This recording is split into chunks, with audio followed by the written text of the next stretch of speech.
Coming up today in episode 207 of Husavik Heroes, we take on Ajax in our last game of the group stage with top spot for the first knockout round draw already locked in. Before that game we have our end of season review, and after that game we have the first knockout round draw. Who are we going to get at the start of next week, and will we have any other Icelandic teams joining us in the knockouts of European football? Find out off the back of the intro.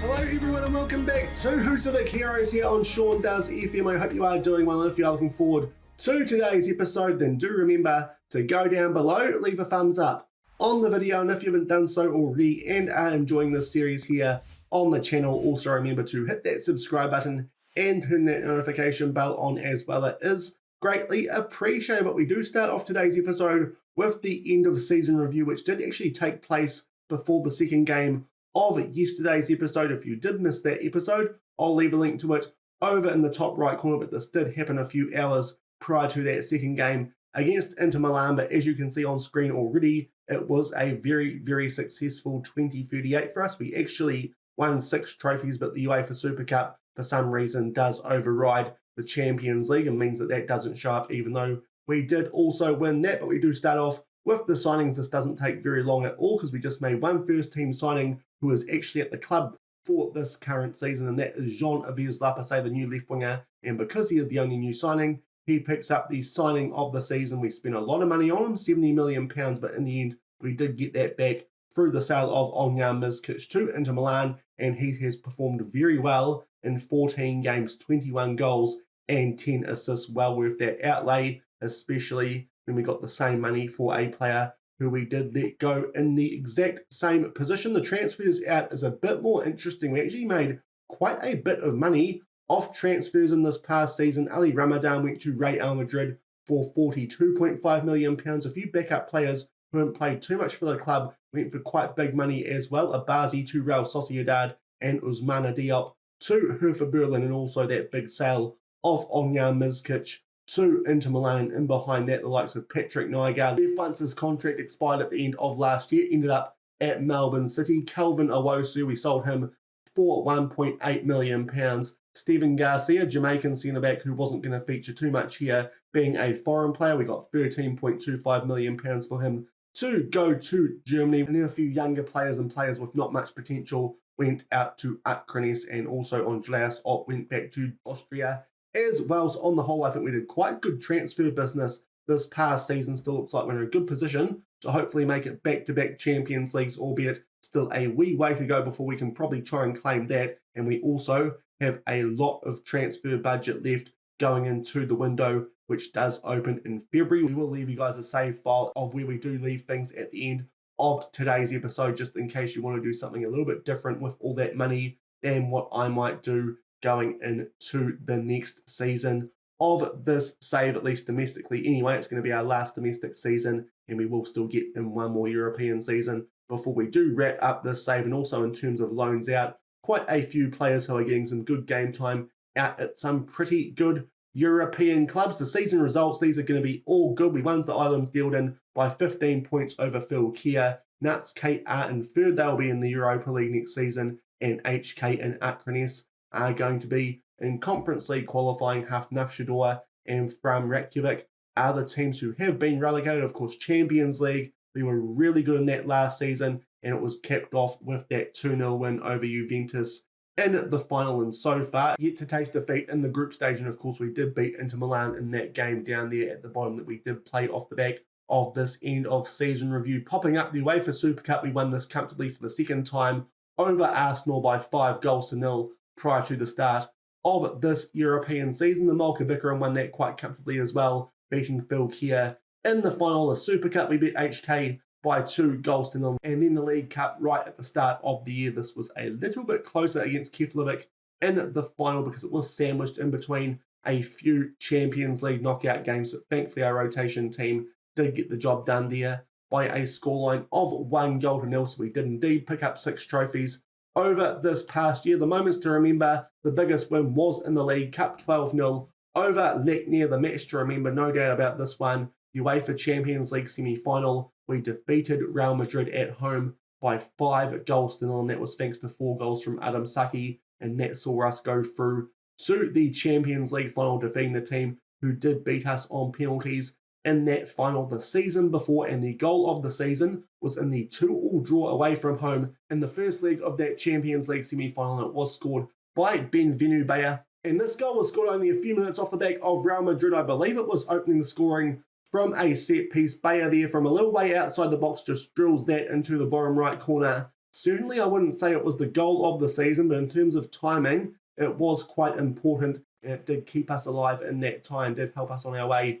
to a 2-2 draw away from home, and gave us that confidence boost going into that second leg, which of course we did win by a scoreline of 5-0. So I'd say a little bit of a questionable goal of the season there, but certainly one of the more important ones. So I suppose based on that, can't argue too much. The finances, everything here has gone up since last season, so great news all around, as well as, of course, the merchandise sales and the shirts sold. 61,000 shirts, Völsungur, going worldwide.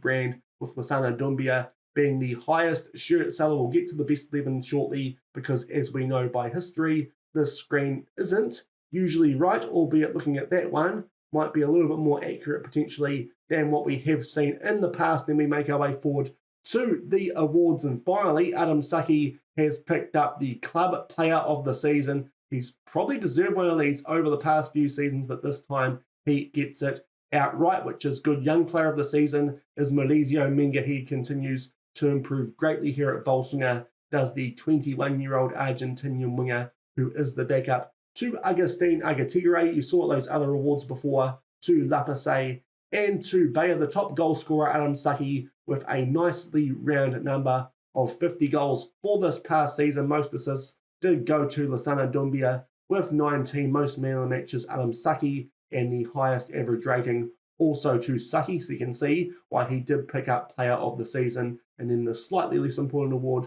of the most passes per 90, that did go to Alain Basicki. In terms of club record breakers, the most goals by a player in a league match, Lapase with 7 goals. That did happen earlier in the week prior to one of those Champions League games. Most clean sheets by a player in a season, Carl Vollen with 28. Most league goals by a player for the club, Adam Saki now holds that with 103 goals. The highest transfer fee paid was for Lapase and cancelled out by the highest transfer fee received, which was for Ognar Mizkic. Both of those £70 million. And we make our way over to the competition awards. The Champions League midfielder of the season was Lasana Dumbia. Adam Saki picked up the Broadcasters African Footballer of the Year, the African Striker of the Year, the Champions League Golden Boot, the Champions League Striker of the Season, and the Icelandic Golden Boot. Going down a bit further, Filippo Dinelli was the Champions League Defender of the Season, and the World Golden Glove, FIFA Best Men's Goalkeeper, the Champions League Goalkeeper of the Season. They all went to Carl Vollen, and Maurizio Menga also picked up the Young Player of the Year in the top division here in Iceland. Yet again, we don't win an award as a manager, which is a little bit frustrating, and that will do it for the end of season review. We had no one in the hunt for the signing of the season this year for the top division, which does seem a little bit strange despite our absolute dominance. Now time for us to just go and confirm what our best 11 did look like from this past season. And here it is. It does in fact look a little bit different to what we did see before on that end of season review. So in goal, Carl Vollen obviously being the Golden Glove winner at the past FIFA Awards. Our back four, Krollo, Dinelli, Guy and Berger, so exactly what we went with in the Champions League since we did start this new campaign. The midfield, Basicki, Dumbia and Bruno Costa. So Costa is in there for Benvenuto, but on the whole can't argue too much with that based on the ratings. In our front three, Agatigre, Lapase and Saki. So just one change there to our usual go-to starting 11, and that is Bruno Costa being in there in place of Benvenuto. And then our bench made up of Paul Valton as the backup goalkeeper. We've got Richard Waswa and Gabriel Capan as backup defensive options. Maurizio Menga and Christopher Allegard are in there as the wing options. Marcelo Jr. as the backup midfielder. He's been really good since he did come in here after we did loan him out to Palmeiras after we bought him a few seasons ago. So interesting to see that Benvenu Bayer not even on the bench here for the best 11 this season, and Heiko Kunze in there as the backup striker. So that does look like a pretty accurate reflection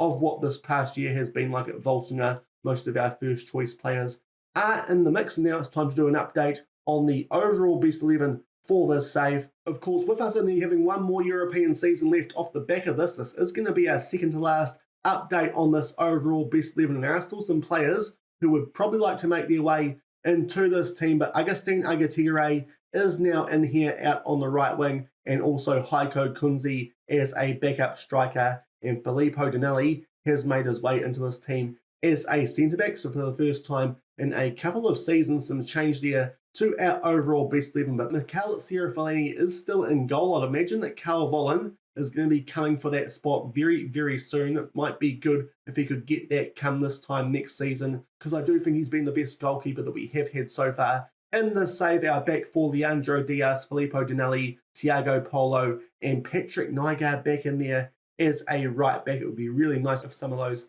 more recent players could make their way into this overall best 11 come this time next season. Our midfield three, though, is pretty good. Basaro Gay, Kalen Rakasan, and Lassana Doumbia. Our wingers, Chaka Traore and Agustin Agatigere. And of course, up front is Adam Saki, and the bench is made up of Peter Luvic, Gaetano de Prisco, Xavier Mbiamba, Nicholas Zimmerman, Fabio Emiliano, Frederick Larson, and Heiko Kunze, who has just got into that overall best 11, but that will do it for this season's end of season review, albeit off the back of that, we do have to go forward and play Ajax in our last game of the Champions League group stage. But I think what we're going to do next season is go a bit more in depth into this overall best 11 and see where some of those former players are, seeing as we are going to get quite close to the end of the save the next time that this overall best 11 and end of season review does roll around. But going forward to the day of our last game in the group stages of the Champions League, here is what the group does look like. As you can see, we're 5 from 5, already guaranteed to be going through in top spot for that first knockout round draw come the latter stages of today's episode. The big game, Inter versus Lille. Whoever wins that one is guaranteed to finish second in this group, a draw. I think looking at the table, that means that Lille will go through. So Inter Milan do need a win from that game, in Ajax, if they can beat us here somehow, they could potentially sneak above one of those teams, albeit that might be a little bit unlikely. So there is potentially something here for Ajax to play for if they do want to try and get themselves into a spot to try and make the knockouts of the Europa League. But not too much rowing on this game for us. We are already locked in top spot, albeit would be quite useful another win for the coefficient table. In terms of our team going into this one, we do have one little injury concern that we do have to deal with. That is that Elaine Basicki is out with a virus only for a couple more days, but that does mean that we are going to give a game to Lucas Parazek in the defensive midfield. But apart from that, Jonathan Berger comes back from the injury that kept him out of both games in yesterday's episode, so he makes his way back into the starting 11. But apart from that, it's a pretty sealed lineup here, and just that one change to our usual starting 11 in our bench is back to full strength as well. So hopefully we can end the group stage here with a nice win to round off 2038, and we'll come back shortly from the Johan Cruyff Arena and try and make it a perfect record in the group stage as we take on Ajax.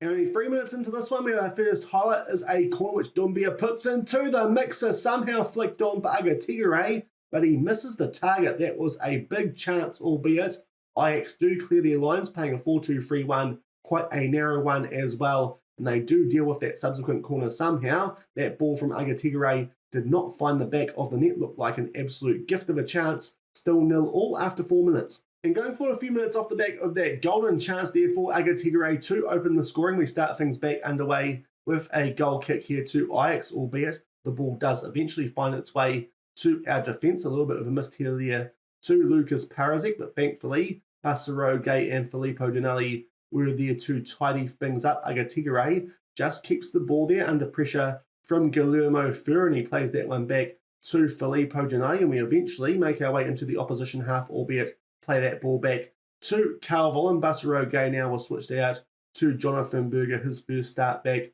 off the back of that injury, that groin strain that he suffered. A slide tackle there on Doumbia, and this time Agustin Agatigere puts that into somewhat of an open net. It's a little bit of a fortunate goal there. Ajax doing a good job in the box on Lassana Doumbia, but then Agustin Agatigere was unmarked and just blasted that one into the back of the net. That makes up for that chance earlier from the corner, and that makes it 1-0. Agatigere just wallops that into the middle of the net with the goalkeeper slightly out of position from where Doumbia was, and that makes it 1-0 Völsungur, nice and early. And we go forward to the 13-minute mark for our next highlight, a free kick here in a pretty dangerous area. Lassana Doumbia is going to try and float this one towards the back post, albeit a little bit too much sauce on that one, but Bassaroge puts that into the mixer at the near post, and Jean-Yves Lapasse will pick up another goal. He has been in sensational form since coming to the club, as you saw before in that end-of-season review. Not exactly how we were expecting to score a goal there, but Bassaroge this time will pick up an assist, and Lapasse puts that in the back of the net to make it 2-0 Völsungur. And we have to go all the way forward to the 40-minute mark for the next highlight in this one. So things have quieted down since those opening 20 minutes when we did grab a 2-0 lead. That was a very interesting tackle there on Lapasse. Thankfully for the Ajax player, that did not connect, because that could have been a red card incoming there, because it did look like a pretty dodgy tackle. But eventually we get the ball back after Ajax do clear their lines, and Lapasse off the back of nearly getting absolutely cleaned out there does play that back to Bassaroge, and now we switch it out to our right-hand side. Radenko Krolo plays it back for Lassana Doumbia. Good one too, puts that far post. Lapasse flicks that one in for Adam Saki, and somehow that doesn't quite make its way over the line. A good save there from the Ajax goalkeeper to keep it at 2-0 just shy of half-time. And it is half-time in our last game of this Champions League group stage. Very comfortable performance so far, as we do have a 2-0 lead thanks to those goals to Agatigere and Lapasse, and so far things are pretty much matching up to our XG and stats as well. So we'll tell the boys to keep on going, and hopefully we can extend this lead and make it a perfect record in the group stage, getting the second half underway with a 2-0 lead. And nothing doing so far in the second half as we do approach the 66-minute mark, but Jonathan Berger not doing too well there in his first game back from an injury. So what I think we are going to do here is take him off. We do have Louis Herrera on the bench, but he's quite fit. I actually think the game time might be better used here for someone like Christopher Allegard, seeing as he can play right back. I think what we're going to do is bring him on, and Radenko Krolo can play left back for this last 20 or so minutes as we still hold a 2-0 lead. And going forward to the 70-minute mark, only a few minutes off the back of those prior substitutions, time for us to make our last couple. Doumbia down to a red heart. Bruno Costa can come on for him also. We'll give Marcelo Jr. some game time off the bench, and he can come on for Bienvenu Bea. All of our subs used, still 2-0 at the 70-minute mark. And only a few minutes off the back of those last substitutions, we have a free kick here, the first highlight of the second half, taking all the way until the 75-minute mark. And Allegard here finds himself in some good space down that right-hand side, albeit a little bit too much on that ball. Ajax clear their lines, but they do get the ball back, or we get the ball back, I should say. And Parazek, it's Krolo there. Nice ball for Marcelo Jr. Agatigere heads that one down, and Adam Saki runs onto it nicely and puts that one away. I'm pretty sure he was onside, and that will make it 3-0 with just about 15 minutes left, and that should wrap up the 3 points here with that third goal, albeit the goal has actually been disallowed. Apparently Adam Saki was offside, so it is going to stay 2-0. We'll just see here how offside he was. That does look like quite a close call, but the goal is disallowed, and it is still 2-0 Völsungur. And a few minutes off the back of that disallowed goal to Adam Saki, it looks like prime territory here for a free kick to Jean-Yves Lapasse. We'll try and put this into the top right corner, but that does force a decent save there out of the Ajax goalkeeper. A little bit more height on that one. That might have found its way into the top right corner. Then we do have a corner, but Bassaroge puts that over the bar from the Costa ball, and still 2-0 with only a few minutes left. And just inside the last few minutes of injury time in our last group game of the Champions League, there's an absolute classic going on there between Inter and Lille in behind my head, so we'll reveal the result of that shortly, and that will have big implications of who else does make their way out of our group. In the end, that's a pretty comprehensive win. We probably could have scored another goal there in the second half without someone like Alain Basicki. That is not a bad performance. Lucas Parazek actually played quite well, and that means that we do go through our group with a perfect record. As you can see there now, a 3-3 draw between Inter Milan and Lille. What that means is that Ajax, even with a win would have still finished in 4th in that group. So thankfully we did pick up that win, but also Lille are the other team going through to the Champions League knockouts. It is Inter Milan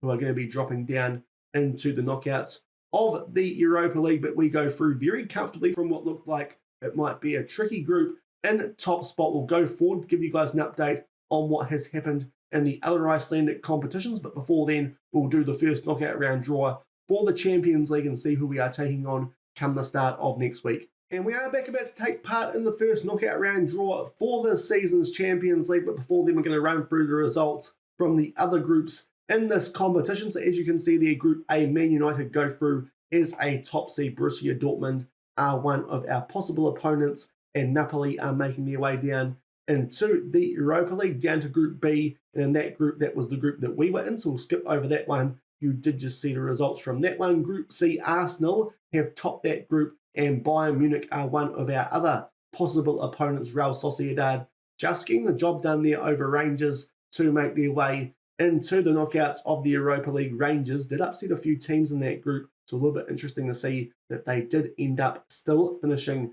in 4th place. Group D, Barcelona on top of this one, and Sporting from Portugal have finished 2nd. Of course, we took those guys on quite early in the knockouts of the Champions League last season. That would be quite a good draw for us again, I think, and Sparta Prague are going to be in the knockouts of the Europa League. Group E, AC Milan on top of this one, and Real Madrid, the team who we did beat in the semi-final last season and who beat us in the final a few seasons ago, are one of our possible opponents, and Nice are the team dropping down into the Europa League, down to Group F, and the winner of this group was Hertha Berlin. Sevilla just sneak above FK Partizan to finish in that second qualifying spot. Probably another team that we wouldn't mind taking on from these possible opponents so far. So I think at the moment, one of Sporting or Sevilla would be quite nice for us. Group G, Chelsea finish on top of this one, just above Juventus, the team that we did beat in the Champions League final last season, and Cologne are making their way down to the Europa League. And to round things off in Group H, it was Manchester City who topped that group in very good fashion with a perfect record, and PSG are another one of our possible opponents. So pot 2 does look quite strong with the names in that pot, and Feyenoord other team who are making their way down into the Europa League. So some quite strong teams there who we could get in this first knockout round draw. First up out of the hat are Dortmund, and they are taking on Barcelona. So one of the teams there we might not have minded taking on, they are already gone. So that is interesting. Next up are Sevilla yet again. This would be a team I wouldn't mind playing, considering who is available to us as a second seed for this draw, but they will get Manchester United. So at the moment, this looks like we might be on here to take on a difficult team, or Sporting of Portugal again, which would be quite nice. The next team out are Paris Saint-Germain. They are taking on AC Milan. Quite a tasty matchup there. And next out of the hat are Juventus. Truth be told, wouldn't actually mind taking these guys on. We've got a decent record against Juventus so far in the save, even though they did make their way through to the Champions League final last season, albeit they are taking on Arsenal. Next up out of the hat is Real Madrid. Interesting to note already, though, we are in the bottom half of the draw, so that means we should get 2 League Cup games into the first team before the first leg of the first knockout round instead of just one. So that does suit us quite nicely. But Real Madrid, and that is our opponent. That is a bit of a brutal draw there in the first knockout round, albeit we did do a number on those guys, as you saw earlier in the semi-finals in that end-of-season review off the back of a 5-0 win at home in the second leg. Hopefully we can do something similar, because that could be a big tie. It's actually the 2 favourites for the competition this season. One of those 2 teams is going out early. Hopefully it is not us, but that is quite a difficult first knockout round tie, as we are going to be taking on Real Madrid. And sure enough, the next team out of the hat are Sporting, and they will get Hertha Berlin. That's quite a kind draw there for Hertha Berlin, who these days are, of course, the Bundesliga champions.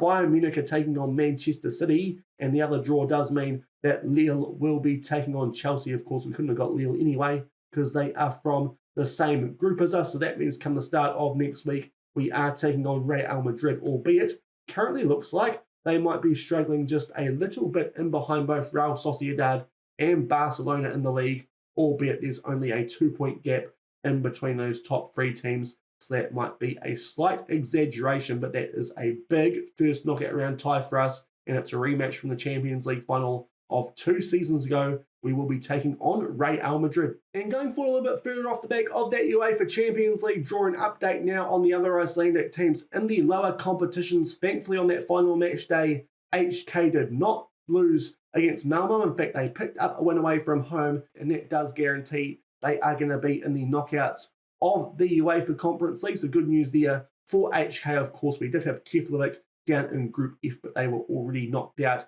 going to finish in 4th spot. We'll just do a quick update on those guys, but it won't take too long. They're in fact down in Group H, and they did suffer a defeat at home against Panathinaikos. So that was quite a forgettable campaign there for Keflavik. And down to the Conference League, where Fylkir had already qualified from Group F. They did play Bayer Leverkusen on the final match week and did suffer a 3-1 defeat, albeit Atromitos also picked up a win over Askus. They were pretty safe anyway. They made their way through as a second qualifier by 3 points over the Greek outfit. So that does mean that we had 2 teams in that draw for the first knockout round of the Conference League. So let's see who those 2 teams got. And first up, we have HK. They were a team that were dropping down from the Europa League, so they take on a team which did finish second in their Conference League group. They are taking on Bohemian from Ireland. I'm pretty sure that HK have beaten that team before in Champions League qualifying, so hopefully HK can get through that first knockout round. We'll bring you guys an update on that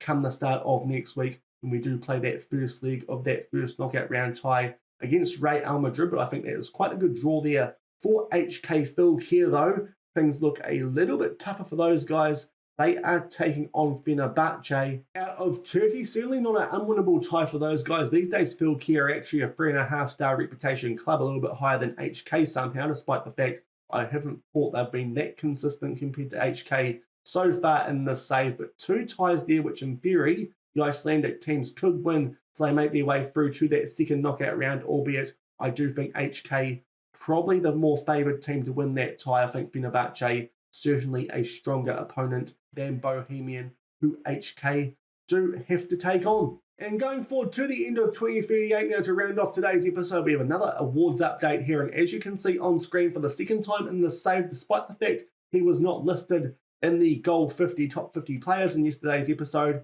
Adam Saki has picked up the Ballon d'Or for the second time in the save. So Adam Saki is having an absolute blinder. He also picks up the FIFA Best Men's Player Award and the FIFA Player of the Year as well. So Adam Saki there with a complete clean sweep. So great work there from our Moroccan striker. Also, Carl Vollen has picked up the World Golden Glove as well as the FIFA Best Men's Goalkeeper. As well, we have 2 players in the Team of the Year for the FIFA Pro, and that is both of those award winners in Carl Vollen and Adam Saki, with John Aves Lapase making his way on to the bench. We go up a little bit further. One of our former players, Tomohiro Horikawa, has finished second in the Asian Footballer of the Year, and behind Hertha Berlin's Ahmed Abdullah. This day's Horikawa is at Real Madrid. So we do actually have a few former Völsungur players we are going to be taking on come the start of next week, both Horikawa and, of course, Ali Ramadan. Adam Saki also picked up the Broadcasters African Footballer